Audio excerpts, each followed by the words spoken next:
I heard some of you wanted to see a video about TINYforming Mars before dedicating the time to print it out, so I thought you would appreciate a video. I assume you know about terraforming Mars, TINYforming Mars, and Project Shrinko, but I'll still put links in the description.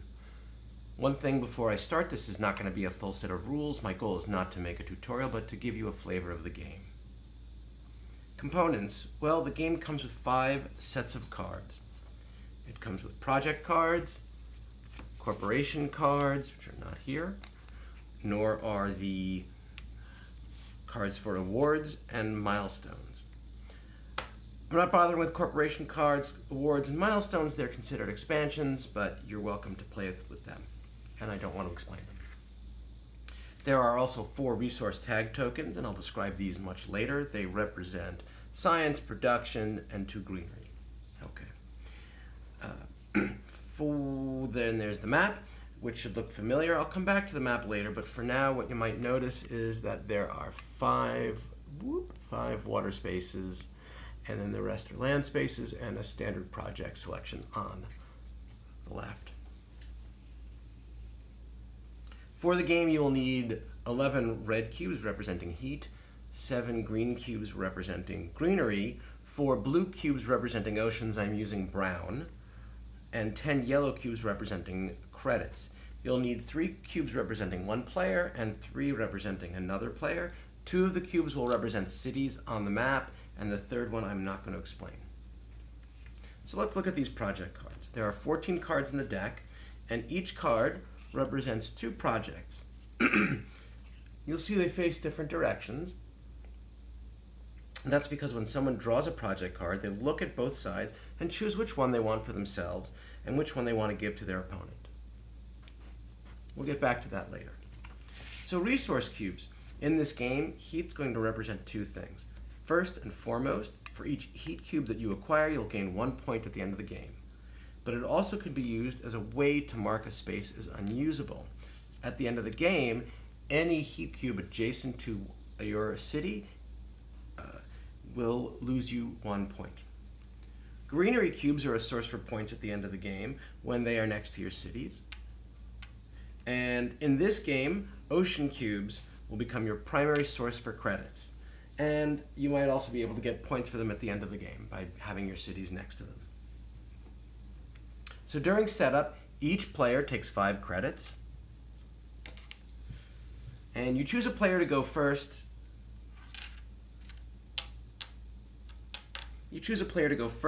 They draw the top project card, and they decide which one's going to be theirs and which one is going to be their opponent's.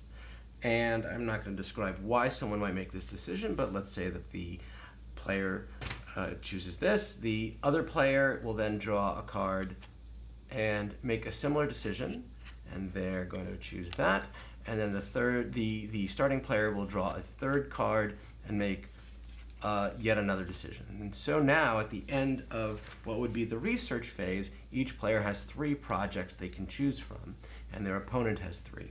Now, one of the things that's different about this from Terraforming Mars is that clearly these cards are visible to everybody, so there's no secret information. Second of all, you don't have to pay to keep these, they're yours. And third, at the end of the generation, we're going to discard these cards and draw 3 entirely new cards. And those will also be for free. As this is still game setup, we're going to start by placing cities on the map. Now the opponent player will go first, and they're going to place a city anywhere on the map that's not a water space. Well, let's say that they choose this space. Great. And then the start player is going to choose a space. And let's say they choose whatever space it is. It can't be, again, in the ocean, and it can't be adjacent to any other city. So now we're in the action phase.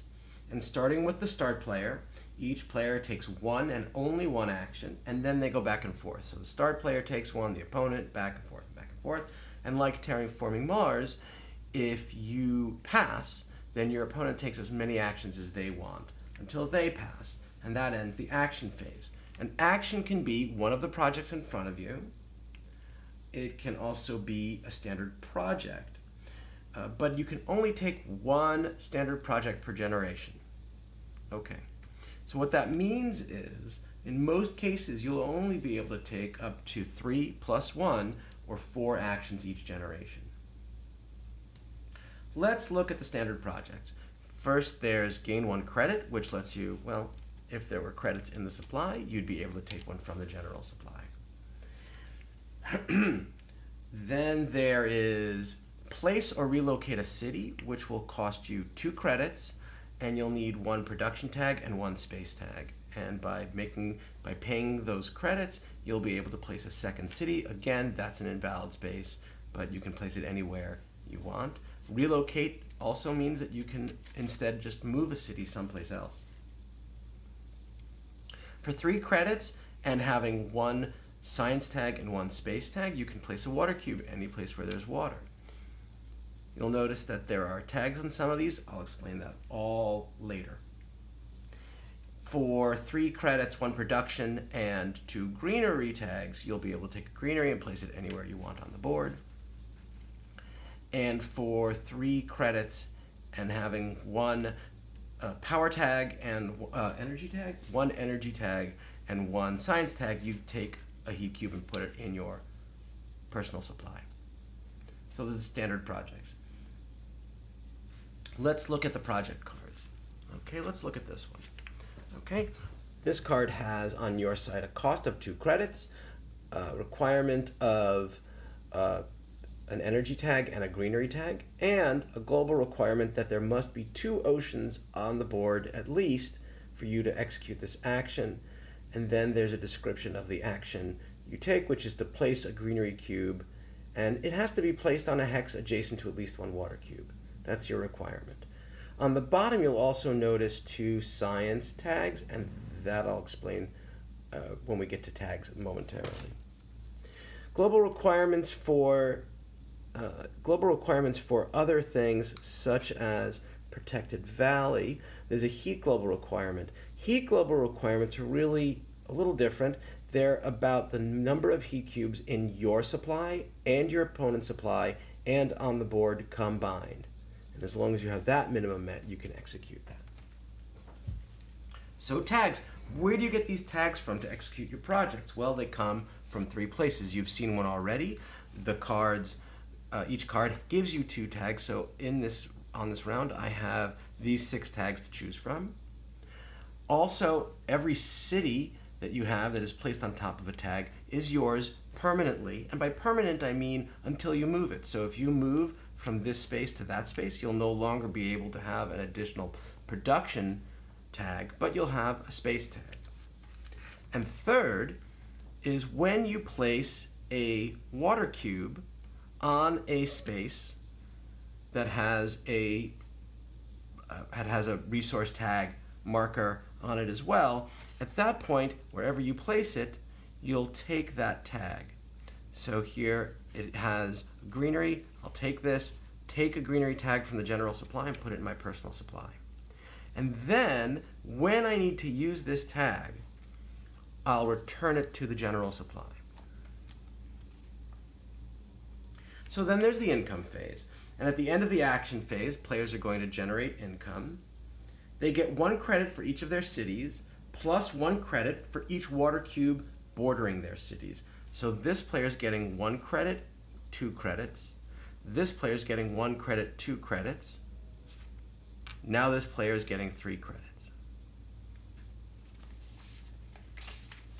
Here's an important rule change from traditional Terraforming Mars. You can only max out on 5 credits. So if I were to be in this situation and I were to collect 5 credits, let's say things looked like this. Well, then my player would be able to collect 1, 2, 3, 4, 5. Yeah. Anyway, the important thing is you can't get all of those credits. You can only max out at 5. That's not a big deal because closer to the end of the game, you'll end up generating 5 credits. Both players will generate 4 or 5 credits every generation anyway. So the game ends, well, at the end of the generation, right. So after the income phase, we discard these 3 project cards, and we start a new generation. And start player moves to the other player. We draw 3 new cards, one at a time, and continue. The game ends either when the map is fully occupied or when 2 of these 3 supplies are exhausted. Like traditional Terraforming Mars, you'll keep playing until the end of the generation, even if the end game is triggered. However, unlike traditional Terraforming Mars, you're not going to have an additional opportunity to place greenery cubes. So then you score, and for each player's city, you score 1 point for each greenery cube attached to it, and you deduct 1 point for each deduct 1 point for each heat cube adjacent to it. Players also get an additional point for greenery and water cubes adjacent to their city, but only if the same cube is not adjacent to an opponent's city. So, for example, in this case, this city is going to generate 1 point for having a greenery cube next to it, and it could generate a point for having a water cube next to it, except that this city also has that water cube next to it.